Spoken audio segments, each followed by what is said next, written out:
కార్తీక మాసంలో చేసేటువంటి దీపదానానికి ఉన్నటువంటి ప్రాముఖ్యత ఏమిటి? కేవలం కార్తీక మాసంలోనే దీపదానం చేయాలా? దీపదానం చేసే సందర్భాలు అనేకం ఉన్నాయి.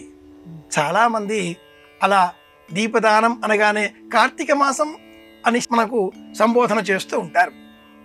కార్తీక మాసంలో తులారాశిలో సూర్య సంచారం ఉన్న కారణం, అలాగే చంద్రభావనలు ఉన్న కారణం చేత తులాదండములో ఇరువైపులా సూర్యుడు చంద్రుడు ఉన్నట్లుగా భావన చేసి తులాదానం వలె దీపదానం చేస్తూ ఉంటారు.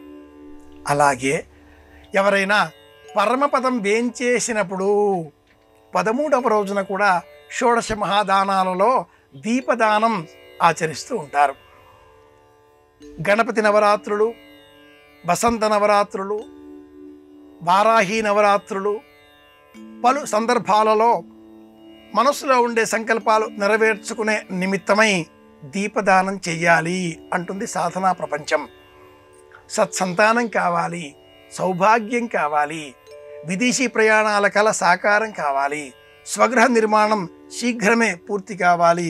ఇలాంటి ప్రత్యేక సందర్భాలలో కూడా అఖండ దీపారాధన చేసి ఆ అఖండ దీపానికి ప్రత్యామ్నాయంగా మరి ఒక ప్రమిదను యథాశక్తి ఇత్తడి, రాగి, వెండి ఈ లోహాలలో సేకరించి దీపాన్ని వెలిగించి వస్త్రములు, ధాన్యములు సదక్షిణాకంగా తాంబూలములతో, ఫలములతో అన్నింటినీ కూడా అలంకరించిన పళ్ళెములో ఉంచి వెలిగించే దీపమును ఇలా దానం చేసిన ఎడల ఎవరైనా ఇలా దానం చేస్తే వారి సంకల్పం నెరవేరుతుంది అని కూడా శాస్త్ర సంప్రదాయం.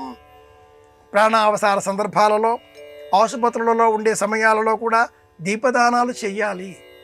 అరటి దూట పైన దీపం వెలిగించి నీటిలో విడిచిపెట్టినట్లయితే అనేకములైనటువంటి అపమృత్యు దోషములు తొలగిపోతాయి.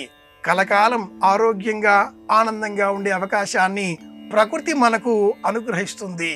ఇలాంటి సందర్భాలలో కూడా దీపదానాలు చేస్తూ ఉంటాం. ఏ అవసరం లేకుండా, ఏ సందర్భం లేకుండా కేవలం కాల నియమానికి లోబడి దీపదానం చేసేటటువంటి కాలం మట్టుకు కార్తీక మాసమే. ఈ మాసంలోనే ఏ విధమైన సందర్భాలు లేకన్నా కూడా దీపదానాలు చేయాలి. కార్తీక నక్షత్రం అంటేనే అగ్నిహోత్రం, వెలిగేటటువంటి జ్యోతికి ప్రతీక. షాణ్మాతురుడిగా ఉండేటటువంటి కుమారస్వామికి, అలాగే అగ్నిహోత్ర స్వరూపానికి ఈ నక్షత్రం ప్రతీక. దత్తాత్రేయుడు జన్మించిన నక్షత్రం కూడా కృత్తికా నక్షత్రమే. జీవాజ్వల్యమానంగా వెలిగేటటువంటి స్వరూపము జ్ఞానకాంతి, ఆధ్యాత్మిక వెలుగులు మనలో ఆరోగ్యాన్ని అందించే నిమిత్తమై కార్తీక మాసంలో దీపదానం చేయాలి. 4 ఉసిరికాయల పైన కొద్దిపాటుగా పెచ్చు తొలగించి నేతితో దీపాలు వెలిగించి మధ్యలో మన శక్తి కొలది ఇత్తడి, వెండి, రాగి దీపమును ప్రమితగా ఏర్పాటు చేసుకుని, శక్తి లేని ఎడల బియ్యం పిండిలో పసుపు కలిపి ప్రమితగా సిద్ధం చేసి ఆ ప్రమిదలో సైతం నేతి దీపాన్ని వెలిగించి ఇలా 5 దీపాలను ధాన్య రాశిలో పోసి దానం ఇవ్వడమే దీపదానం.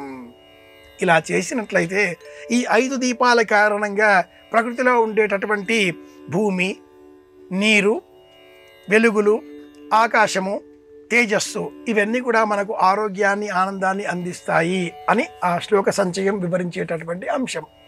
కనుక ఇతర సందర్భాలలో కూడా దీపదానాలు చేస్తారు. ఏ సందర్భము లేకుండా కాల నియతికి లోబడి చేసేటటువంటి దీపం కార్తీక దీపదానం. ఇది విశేషం.